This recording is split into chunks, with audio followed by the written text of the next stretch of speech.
سعودی عرب کے اندر ایک بہت بڑا آپریشن تھا جو کہ گورنمنٹ کو بالکل بھی سمجھ نہیں آ رہا تھا کہ ہم جدہ سے ان 3 جہاز کی بوگیوں کو ریاض تک کیسے پہنچائیں گے۔ بڑے بڑے آپریشن زیر غور آئے، یہاں تک بھی کہ ہم ان 3 جہاز کی بوگیوں کو جہازوں کے ذریعے جدہ سے ریاض تک پہنچاتے ہیں، اور جدہ سے ریاض تک جو کہ فاصلہ ہے وہ تقریباً 955 کلومیٹر کا ہے۔ اس میں بڑے بڑے ریگستان آتے ہیں، بڑے بڑے ایسے علاقے آتے ہیں جس میں چلنا بھی دشوار ہوتا ہے انسان کے لیے، اور ٹمپریچر بھی بڑا ہائی ہوتا ہے۔ لیکن وہاں پہ بڑے بڑے آپریشن زیر غور آئے، لیکن ان میں سے ایک پر بھی اتفاق نہیں ہوا۔ آخر لاسٹ میں جو کہ ایک آپریشن پہ اتفاق ہوا کہ ہم بائی روڈ ان 3 جہاز کی بوگیوں کو جدہ سے ریاض تک پہنچائیں گے، اور وہ بھی بائی روڈ گاڑیوں کے ذریعے پہنچائیں گے۔ اور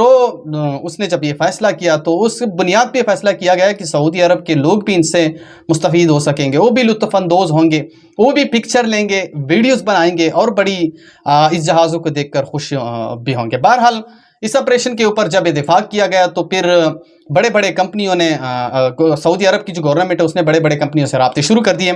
لیکن ایک بھی کمپنی نے اس کے لیے ہاں نہیں کی، کیونکہ یہ بڑا مشکل آپریشن ہے۔ گاڑیوں کے ذریعے آپ 3 بڑے ایروپلین کو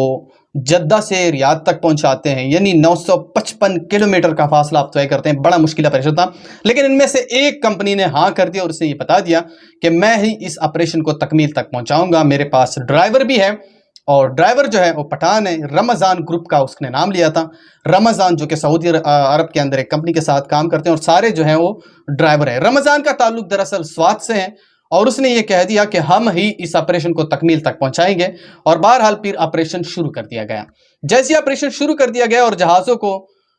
بڑے بڑے گاڑیوں میں لوڈ کر دیا گیا، اور وہاں سے جدہ سے ریاض تک جو ہے اسے روانہ کر دیا گیا۔ راستے میں بڑے بڑے لوگ نکل گئے تھے، سعودی عرب کے جتنے بھی لوگ ہیں وہ سارے نکل چکے تھے۔ کوئی سیلفیاں لے رہا تھا، تو کوئی تصویر لے رہا تھا، تو کوئی ویڈیو بنا رہا تھا، تو کوئی ٹک ٹاک کے لیے بنا رہا تھا، یعنی بڑے لوگ ان سے خوش ہو رہے تھے، اور جہازوں کے دیکھ کر بڑے بڑے لوگ فنی ویڈیوز بھی بنا رہے تھے۔ یہاں تک کہ جو رمضان گروپ ہے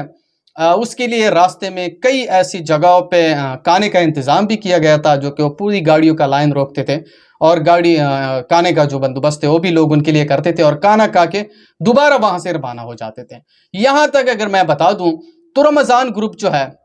جو سعودی عرب کے اندر کام کرتے ہیں، مکمل ایک گروپ ہے ڈرائیوروں کا، پٹھان کمیونٹی سے تعلق رکھتے ہیں، اس نے اس مشن کو تکمیل تک پہنچا دیا، یعنی اس نے اس مشن کو کمپلیٹ کر دیا۔ وہاں پہ جو سعودی عرب کے لوگ ہیں اس نے بڑے بڑے ہار اسے پہنائے، اور بڑے بڑے ایوارڈوں سے بھی اس کو نوازا گیا، اور جو رمضان گروپ ہے اس کو بھی بڑے بڑے ایوارڈوں سے نوازا گیا، اور اس کمپنی کے اندر جو رمضان گروپ کام کرتے ہیں اس کمپنی کو بھی ایوارڈ سے نوازا گیا، اور پوری سعودی عرب کی گورنمنٹ کی طرف سے اس کمپنی کو